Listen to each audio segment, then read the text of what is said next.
Assalamualaikum warahmatullahi wabarakatuh. Selamat datang. Video kali ini kita akan membahas tentang desain organisasi internasional.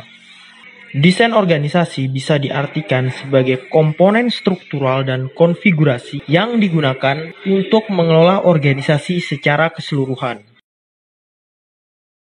Desain ideal dari sebuah organisasi tergantung dengan ukuran perusahaan, strategi, teknologi, dan lingkungan serta budaya negara tempat perusahaan tersebut berdiri. Desain organisasi digunakan untuk melakukan 4 hal. Yang pertama, mengalokasikan sumber daya organisasi. Yang kedua, menetapkan tugas untuk karyawannya.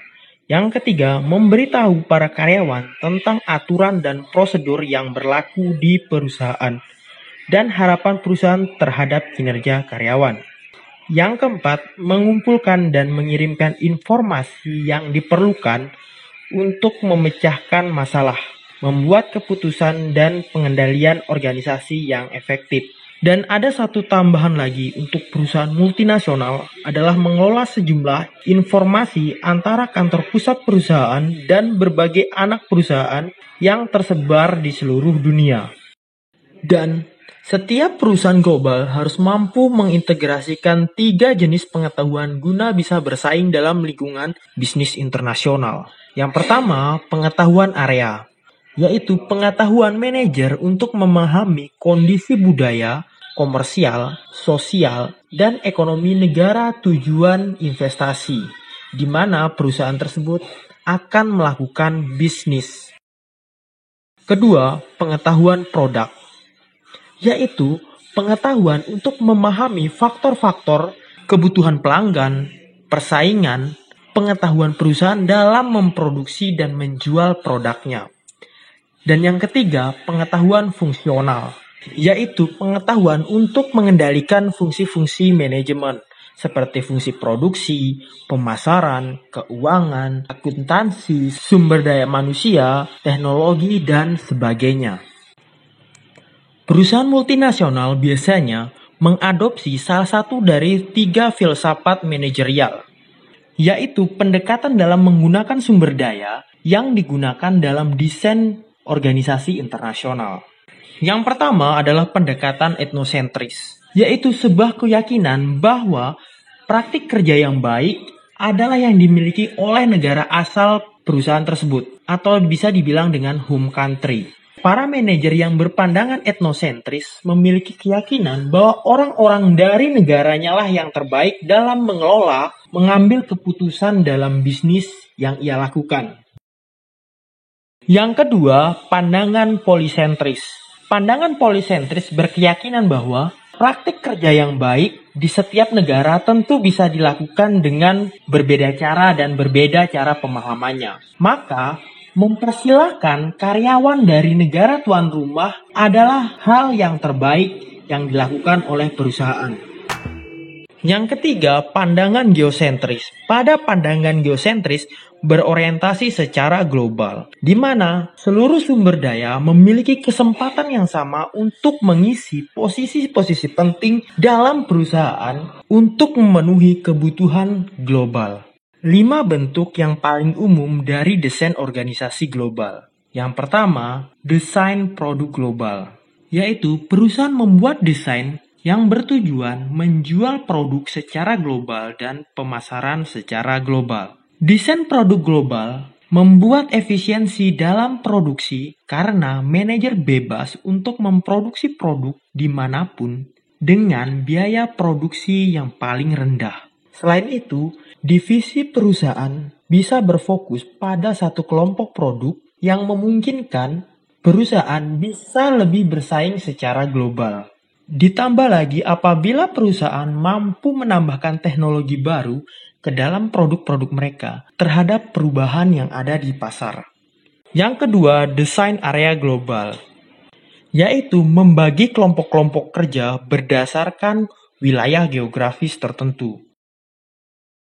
Tujuannya agar lebih efektif dan efisien dalam menangani permasalahan yang muncul di wilayah tertentu. Contohnya, Boeing dan Airbus yang memiliki memiliki divisi penjualan di wilayah Asia Pasifik, yaitu dengan tujuan Boeing dan Airbus berfokus menjual produk-produk yang sesuai dengan kebutuhan negara-negara yang berada di Asia Pasifik, seperti Indonesia. Hal ini memperlihatkan bahwa fokus pada wilayah tertentu itu sangat diperlukan untuk memenuhi kebutuhan pasar dalam skup geografis yang luas. Yang ketiga, desain fungsional global, yaitu desain organisasi menggunakan fungsi-fungsi manajemen seperti pemasaran, keuangan, SDM, dan sebagainya untuk mengontrol pasar secara global. Yang keempat, desain pelanggan global, yaitu desain organisasi yang ditujukan untuk berbagai macam kebutuhan pelanggan. Contohnya, ada sebuah divisi yang dikhususkan membuat produk-produk untuk kelas menengah. Lalu ada sebuah divisi yang memang dalam perusahaan ditugaskan khusus untuk membuat produk-produk yang kelas premium. Dan yang terakhir adalah desain matrik global. Pada struktur matriks, para spesialis atau pakar pada bidang departemen tertentu bekerja sama dalam suatu proyek yang dipimpin oleh seorang manajer proyek untuk membuat sebuah produk yang akan dijual di pasar. Adapun fungsi pengendalian dalam bisnis internasional merupakan proses pemantauan kinerja yang sedang berlangsung dan membuat perubahan yang diperlukan untuk mempertahankan organisasi agar bergerak sesuai dengan tujuan kerja. Ada 3 tingkat pengendalian dalam bisnis internasional. Yang pertama, pengendalian strategis ditujukan untuk memantau seberapa baik bisnis internasional merumuskan strategi maupun mengimplementasikan strategi tersebut. Yang kedua, pengendalian organisasional yang berfokus pada desain organisasi. Perusahaan harus bisa mengidentifikasi pusat-pusat tanggung jawab yang mendasar dalam organisasi. Dan yang ketiga, pengendalian operasional, yaitu fokus secara khusus untuk kegiatan-kegiatan operasional atau secara teknis di setiap unit kerja. Ada 4 langkah dasar untuk membangun sistem pengendalian dalam bisnis internasional. Langkah yang pertama adalah menentukan standar pengendalian yang relevan, yaitu target atau tingkat komponen kerja perusahaan yang diinginkan. Standar pengendalian harus objektif dan konsisten dengan tujuan perusahaan. Yang kedua adalah mengembangkan ukuran komponen kinerja yang berlaku untuk dikendalikan. Yang ketiga, membandingkan kinerja terukur yang diperoleh pada langkah 2 terhadap standar pengendalian yang didefinisikan dalam langkah pertama. Yang terakhir adalah menanggapi penyimpangan-penyimpangan yang diamati pada langkah ketiga. Penetapan kebijakan, prosedur operasi, peraturan, semua hal tersebut akan membantu manajer dalam melaksanakan fungsi pengendalian.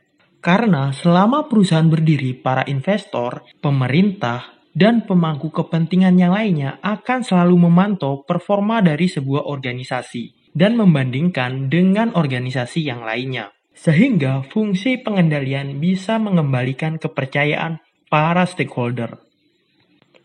Sekian video kali ini, sampai berjumpa pada video berikutnya.